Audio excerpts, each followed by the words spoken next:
welcome to the channel. I'm back to break down this 15-game MLB DFS slate on DraftKings and FanDuel. Before we get into the breakdown, if you do enjoy the content at any point in this video, if you could please leave a like on this video, subscribe to the channel, and hit the notification bell, that would be greatly appreciated. We'll be here all MLB DFS season long, breaking down these MLB DFS slates to help you guys become better MLB DFS players and to help you guys win some money consistently. And if you are getting very serious about MLB DFS, really want to be a profitable player, I do offer a premium package. It's linked below in the description. I would highly recommend that if you are playing consistently, night in and night out. I think that's going to go a long way, and you're going to get your return on your investment very quickly. You get access to me, you get access to ask any questions you'd like, you get access to all my sheets and all my tools that I use and all that fun stuff. And then don't forget to stay tuned to the end of the video for my home run call of the day. And with that being said, let's go ahead and start breaking down this slate today. Got some big prize pools, excited to get into it, and as always, I'd like to start to get into it by breaking down the pitchers we want to target, and I do this by sorting my sheet by K rate. It's fantasy sports. We get points for strikeouts, and the top guy on the slate today is going to be Lucas Giolito, taking on the Minnesota Twins. Comes in with a 32.2% K rate, a 15.7 swinging strike rate, 31.9% K rate against righties, and a 32.6% K rate against lefties. Very, very good stuff across the board. And he's taking on a Minnesota squad today that has their fair share of strikeouts up and down this order. Throughout the heart of the order, Lenark, Nelson Cruz, Max Kepler, Jorge Polanco, Kirillov, decent amount of strikeouts. And then you have Rudvert and Andrelton Simmons at the bottom of the order. Not the lineup that strikes out the most in the league, but when you have a guy like Lucas Giolito who has over a 30% K rate against both sides of the plate, you got to have interest in him. Second on the list, we have Blake Snell taking on the Cincinnati Reds, a 31.7% K rate overall, a 15.4 swinging strike rate, 30.2% K rate against righties, and a 37.5% K rate against lefties. Very good stuff as far as the K rate is concerned. Taking on a Cincinnati matchup today in which they do have some hitters that really can crush left-handed pitching, but they also have some hitters that can definitely strike out. Guys like Castellanos, Tyler Stevenson, Eugenio Suarez, Aquino, Kyle Farmer, throughout that order. In the Great American Small Park, as we like to call it, the Great American Ballpark, and that's not the most ideal pitching environment, so that could be a little bit of a knock on Snell, and it's not like he has had the top form all season long, but with his strikeout stuff and everything, he's got to be a viable play today. His price tag has dropped all the way down to 7.6 on DraftKings, looking at his most recent performances. Last time against the Dodgers, had 5 Ks throughout 5 innings pitched, 0 earned runs, so solid performance, and he was up to 99 pitches. So, they will let him go if he's really feeling it and if he's dialed in, and if he can do that in this game, he could have his fair share of strikeouts, so definitely have interest in him. Robbie Ray, best matchup we've discussed so far, taking on the Seattle Mariners, a 30.5% K overall, 13.9 swinging strike rate, a 30.3% K rate against righties, and a 31.4% K rate against lefties. 30+% K rate against both sides of the plate, once again with another pitcher, and in this particular matchup, he gets a great one, taking on the Seattle Mariners. They've been a team that we've been targeting all season long. He comes in as a huge favorite with the Toronto Blue Jays taking on Chris Flexen. They're expected to give him plenty of run support, a 208 favorite, and everything kind of lines up for Robbie Ray here. He's expected to get a lot of strikeouts. He's expected to get the win. And, of course, both of those things are something that we like in our daily fantasy sports lineups. So, last time out, going 6 innings pitched, 6 Ks, taking on that Miami squad, only 1 earned run on a home run, 96 pitches. He's been solid all season long, and I definitely think he's going to be one of the top options on the slate, if not the top option, with the matchup. However, we do have another guy right here in Brandon Woodruff with another great matchup, taking on the Chicago Cubs, a 30.2% K overall, 29.7% K rate against righties, and a 30.6% K rate against lefties, and Woodruff just has really good stuff. I continue to say it. I think he's been a little bit underrated for quite some time now as far as his stuff's concerned.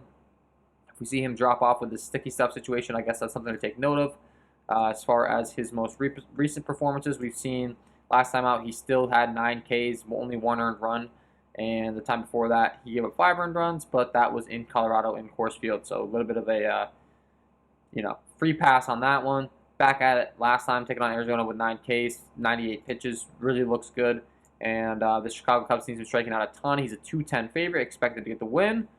And once again, great matchup. So Robbie Ray, Brandon Woodruff, kind of hand in hand as far as matchup, expected to get the win, upside, all that fun stuff. Definitely like those guys. We have Trevor Rogers taking on the Philadelphia Phillies, who have been striking out a lot. He has a 29.5% K rate against righties and a 29.8% K rate against lefties. Really good K stuff. The only issue with Rodgers is his pitch count. Oftentimes, they're not really letting him go too deep into ball games. He comes in as a 121 favorite, 8.7 on FanDuel. Over on DraftKings, they have him priced at 9.7. And if you look at his most recent performances, you can see he tops out right around 80, 90 pitches. a little concerning for me when we have other guys we can go to that are up to like 100, maybe even 110 pitches. So Rogers is a viable option, just a little bit scary on the pitch count. I will continue to say that every time he takes the hill because I think it's a very valid point. I'm not getting too excited to target a guy when he's being limited and he's priced kind of up. Charlie Morton taking on the New York Mets, 28.9% K overall, a 25.9% K rate against righties, and a 32.2% K rate against lefties. He actually does have a much higher K rate against left-handed hitting. And in this game tonight, he's definitely going to get to take on quite a few lefties. The Mets have a 3.97 applied run total, and he could definitely have some good upside in this matchup. He's 9K on FanDuel. Over here on DraftKings, he's 8-8. And looking at his most recent performance against the Mets, he absolutely dominated 107 pitches, 11 strikeouts, 0 earned runs through 7 innings pitched. So if he could do that again, you'd be really happy with that result. The time before, he had 7 Ks, 7.2 innings pitched against St. Louis. So these last 2 games, he's gone out there and really thrown a great ball game. Maybe starting to make some adjustments because he wasn't having the most strikeouts early on in the season. It definitely has looked very good. Gosman taking on the Dodgers just isn't really a team I want to target all that much. He has been very good. He does have a high K rate. If you want to go there, I wouldn't call you crazy just because, the guy has had really good stuff. Could be low owned, but it's not like we're getting too excited about him. He's not going to probably get the win and all that kind of thing. Walker Buehler in the same game is also another viable option. He's expected to get the win. Could have some higher strikeouts as far as his recent stuff's concerned and recent performances. You can see 6 Ks, 11 Ks the last 2 times out. A little all over the place, but you have seen him climb up towards 100-plus pitches, so that's good to see. And as far as Gosman's concerned, last time out 9 Ks, 1 earned run, the time before 6 Ks, 2 earned runs. Solid stuff. I just don't think he's going to have the highest strikeout upside in this particular matchup, taking on the Los Angeles Dodgers. So for that reason, it's not too exciting for me. We do have Andrew Heaney take on the New York Yankees, which is a lineup that's really been struggling. A 29% K rate against righties, 25% K rate against lefties. He does give up a tremendous amount of hard contact, so something's got to give here. Most likely, we're going to see a lot of strikeouts, a lot of hard hit balls, and or both. 92 degrees in New York Stadium, 6 mile an hour blowing out to left center, and I definitely think you could be playing him. Well, the Yankees lineup really does not look good right now from a fan perspective, and it's been very irritating, and it might be time to be targeting it. I don't know, digging into pitch data and some stuff, but might be able to target those guys. We have Vince Velasquez taking on the Miami Marlins. 26.1% K overall, 27.3% K rate against righties, and a 24.5% K rate against lefties. Definitely does have some K upside. His only issue is he gives up a bunch of hard contact. It's in Philadelphia, which isn't the best pitching ballpark.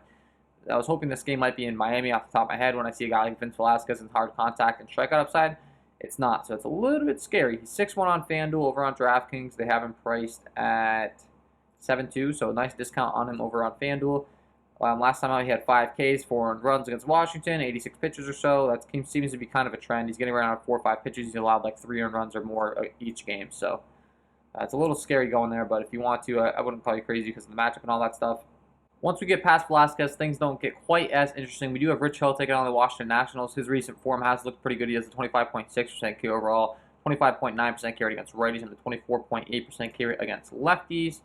And when you're looking at his most recent performances, some of them definitely can stand off the page to you. As far as his current price, he's priced up at 9.4 on DraftKings. Last time out, 5 Ks, 1 earned runs. Time before, 5 Ks, 4 earned runs.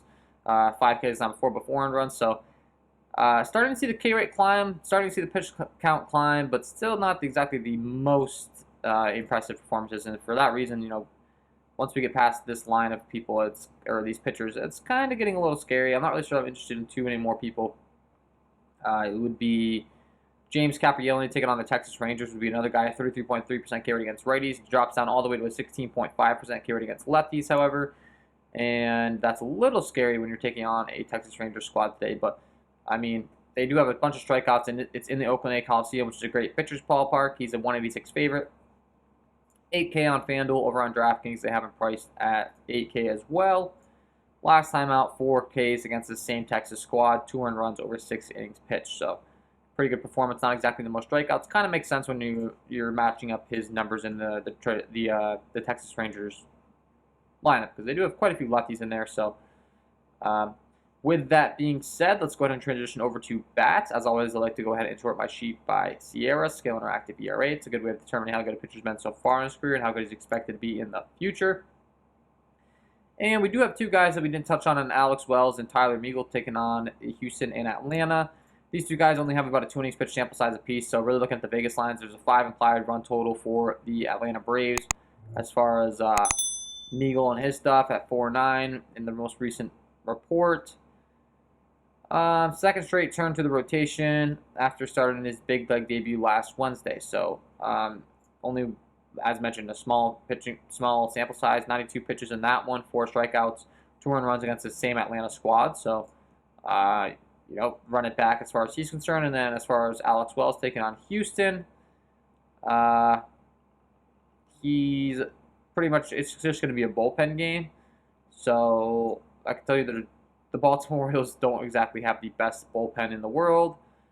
And for that reason, you could definitely be targeting a Houston stack today. Bullpen games aren't exactly the most ideal when it comes to knowing the matchups and stuff. Like, you're going to be kind of just taking a risk on who your guys are going to be facing, but the Houston Astros have a very talented lineup, and the Baltimore Orioles bullpen isn't great. So I just wanted to cover those two guys. Zach Davies worse on the slate, taking on the Milwaukee Brewers. Ground ball, fly ball stuff really isn't the greatest. He gives up a 407 slugging to righties and a 376 slugging to lefties. Is a lot worse against righties traditionally, and the Milwaukee Brewers do have a pretty left-handed lineup, so that's a little less than ideal, but overall, just really doesn't strike anyone out. The ball is going to be put in play. The ball is going to be hit pretty hard for the most part, and you could definitely have interest in the Milwaukee Brewers stack. I'd like them a lot more if he struggled against lefties a little more. Have to dig into some pitch data, but regardless, it's going to be a viable stack. Luis Urias, Christian Yelich, Willie Adames, Omar Narvaez, Avisail Garcia, Jace Peterson. We're not really all too worried about Zach Davies. They have a 4.45 implied run total. No issues with going to them today. Chase DeJong pitching in Colorado has some very terrible numbers. Ground ball, fly ball stuff's terrible. Hard contact stuff's terrible. He gives up a 556 slugging to righties and a 571 slugging to lefties. He's been really bad, and he has to go into Coors Field, which is, one of the best hitting environments in baseball, if not the best environment. It pretty much is. Pulling up the data chart that I always like to show you guys as far as the Colorado Rockies ballpark is concerned, green all across the board. We know that in Colorado the air is a little thin, the ball carries, and the pitches don't break as much, so that's going to help our case. They have a 6.23 implied run total as far as Colorado's concerned. 74 degrees with 8-mile-an-hour winds blowing at the straightaway center. This is going to be a great spot for the Colorado Rockies, and take it on Chase DeJong. Both sides, just terrible numbers. So Raimel Tapia, Jonathan Daza, Charlie Blackmon, Trevor Story, Ryan McMahon, CJ Cron, Brendan Rodgers, up and down this order. Really going to like these guys. And then the Pittsburgh Pirates bullpen hasn't been great either, so the Rockies stacks is looking real juicy today. That's all I gotta say. Like them for sure. Jose Arena taking on the Cleveland Indians. Ground ball, fly ball stuff is pretty good traditionally. Does have we have a 387 slugging to righties and a 539 slugging to lefties. Has been really struggling his recent performances.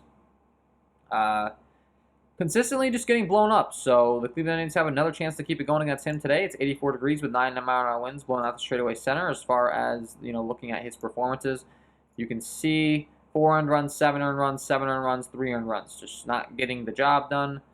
And he is a sinker baller, really relies on that sinker. So I do like to do some pitch data research and determine whether these guys are really good against the sinker, which I'll be doing today for sure. But overall, 5.45 implied run total. We know the Detroit Tigers bullpen's terrible. This offense went off last night. They can definitely do it again. I have interest 1 through 9 for sure. My favorite bat would be Jose Ramirez, obviously, hands down in the 3 spot. You got Eddie Rosario, Bobby Bradley in the middle as well with some power. Hernandez, Rosario with some contact speed abilities. Harold Ramirez, Bradley Zimmer has some power as well. You got to like the Cleveland Indians stack for sure. Speaking of bad form, Brad Keller, another guy. These guys have very similar builds. They're very good in the ground ball, fly ball, but they give up a lot of hard contact on both sides of the plate. So if they don't keep the ball on the ground, they can get themselves in trouble real quick.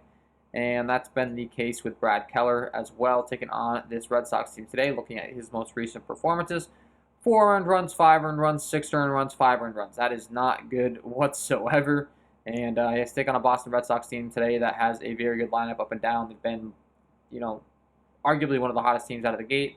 It's 91 degrees in Fenway tonight with 9-mile-an-hour winds blowing straight out the center. Some beautiful hitting weather. They have a 6.08 implied run total. And everything pretty much adds up here for the Sox. Enrique Hernandez, Alex Verdugo, JD Martinez, Xander Bogaerts, Rafael Devers, Hunter Renfroe.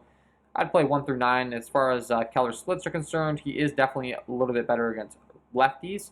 So, definitely have some peak interest in guys like JD Martinez, Xander Bogaerts in the middle of the order. So like those guys today for sure, taking on Keller. Chris Flexen taking on the Toronto Blue Jays is the guy that is splitsy as well. He has some reverse splits. He's a lot worse against right-handed hitting than he is against left-handed hitting, and that's going to be a problem taking on this Toronto Blue Jays team today because they're a lineup that's just loaded with right-handed talent. Marcus Semien, Bo Bichette, Vladimir Guerrero Jr., Teoscar Hernandez, George Springer, Randall Grichuk, all up and down this order. Going to love those guys for sure. They have a 5.63 implied run total. No issues with you targeting Chris Flexen with this talented Toronto Blue Jays lineup. And like I said, really want to target those righties for the most part. Mike Fultonavich taking on the Oakland Athletics gives a bunch of hard contact to both sides of the plate. A 478 slugging to righties, 529 slugging to lefties. Really, really bad against lefties. He's pitching in the Oakland A Coliseum, which isn't the best hitting environment. 68 degrees, 5-mile winds blowing out, and the Oakland Athletics still do have a 4.89 implied run total, so that says something. Matt Olson in the 3 spot is going to be my favorite play by far. You do have Matt Chapman, Tony Kemp, Merrill Mariano, Mitch Moreland, Sean Murphy, Jed Lowry, Elvis Andrew, Skybolt. I would play every single one of these guys. My least favorite would be Anderson, Skybolt in the 8-9 spot. I mean, even with that being said, Folty is not an overwhelming talent, so I like both those guys as well to round out your stacks. If you need some salary relief, no issues with it. Tony Santillan taking on the San Diego Padres. Ground ball, fly ball stuff's terrible. Walk stuff's terrible. He gives up a 583 slugging to righties, a 385 slugging to lefties. So he has been a lot worse against righties so far. We're only dealing with a 13 innings pitch sample size, however. And overall, he's just been bad, and he's taking on a San Diego Padres team tonight that has a bunch of talent. They have a 5.55 implied run total. Tommy Pham, Fernando Tatis, Jake Cronenworth, Manny Machado, Eric Hosmer, Trent Grisham, Will Myers, Victor Caratini would play every single bat in this lineup. They're going to be in a great spot taking on Santillan tonight. Another great stack. We have Carlos Martinez taking on the Arizona Diamondbacks. The Arizona Diamondbacks just don't really have the most talent, unfortunately, so I'm not getting too excited to target him. Joe Ross taking on the Tampa Bay Rays is a guy that really struggles against left-handed hitting, most notably.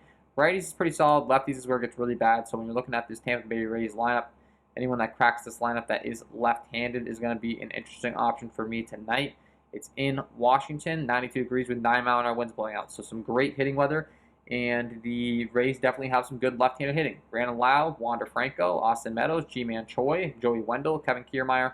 Like all those guys. And then, of course, you can round out your stacks with the power and Randy Arozarena. You can put Mike Zanino in as well at the bottom of the order with a bunch of power. So I think those Rays are going to be actually in a pretty good spot here with the way their lineup matches up against Joe Ross.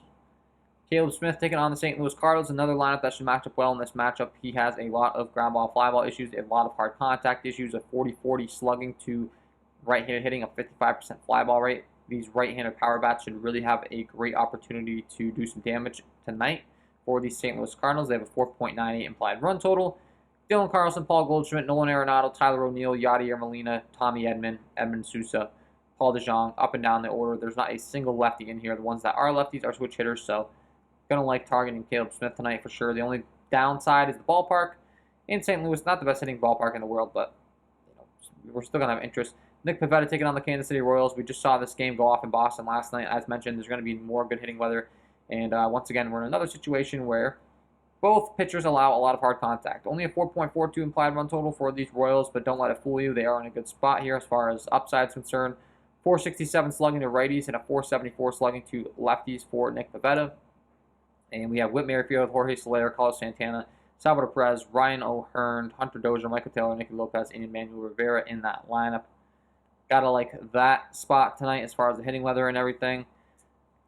We already mentioned James Caprillion struggles against left-handed hitting, so the Texas Rangers lefties could be in play if you want to go there. I don't think I'm all too interested in the stack, to be honest, but one-offs in Nate Lowe, Joey Gallo could make some sense with the power they have. Could go to them. Miami taking on Vince Velasquez. We already mentioned his hard contact issues and recent struggles. If you want to stack up Miami, I think it's definitely valid. 471 slugging to righties, a 476 slugging to lefties. They only have a 4.37 implied run total. It's in Philadelphia, which is a great hitting environment, so they should be pretty low. Jazz Chisholm, Starling Marte, Jesus Aguilar, Adam Duvall, Miguel Rojas, Jesus Sanchez, Jorge Alfaro, up and down that lineup, of course. And then, yeah, that's pretty much it as far as I'm concerned. As far as, guys I'm really interested in targeting. We do have 2 more spots, I would say. First is Jameson Taillon taking on the Los Angeles Angels. He really struggles against left-handed hitting. Similar to last night, these Angels in Yankee Stadium. We had mentioned there were some left-handed issues with Michael King last night. Ohtani hit a home run. I know Jared Walsh hit a double at some point. They're going to be in the same spot tonight, taking on a guy that really struggles against left-handed hitting. So Ohtani, Jared Walsh, Scott Schebler, Luis Rengifo are definitely all in good spots. And the Yankees also, Andrew Heaney gives up a lot of hard contact as well. I mentioned that. They might be striking out. They might be hitting home runs. Something's got to give here. So the Yankees are definitely a viable stack. DJ LeMahieu, Aaron Judge, Gary Sanchez, Giancarlo Stanton, Luke Voigt, Gio Urshela, Gleyber Torres. They're all right-handers. If they can just get into one, with the hard contact that he gives up, that could definitely pay off for you. And lastly, J.C. Mejia taking on the Detroit Tigers really struggles against left-hand hitting. So any of the lefties that crack the lineup for Detroit, you could stack up if you're feeling like going there. That is my overall breakdown for this massive slate today. Before I let you guys go, I got to give you my home run call of the day. Let's get into it. And my home run call of the day today is going to be Bo Bichette taking on Chris Flexen. I mentioned his hard contact features against right-handed hitting. Really doesn't do a good job of keeping the ball on the ground. Gives up a .458 slugging and only strikes out right-handed hitting 16.8% of the time. The ball is going to be put in play often, and it's going to be put in play with some hard contact. And then when specifically breaking down what he throws, very reliant on the fastball. On average, that fastball clocking in at about 93 miles an hour. Bo Bichette crushes that pitch. A 261 ISO with a 311 WOBA. And the secondary stuff, really reliant on the curveball. Bo Bichette also very good. 333 ISO with a 341 WOBA. Love this spot for Bo Bichette. Get him in your lineups because he is my home run call of the day. So there you have it, guys. Bo Bichette. Get him in your lineups. And that is all from me in this one. If you did enjoy the content, if you could please leave a like on this video, subscribe to the channel, hit the notification bell. That would be greatly appreciated. Wish you guys all the best of luck, and we will see you in the next one.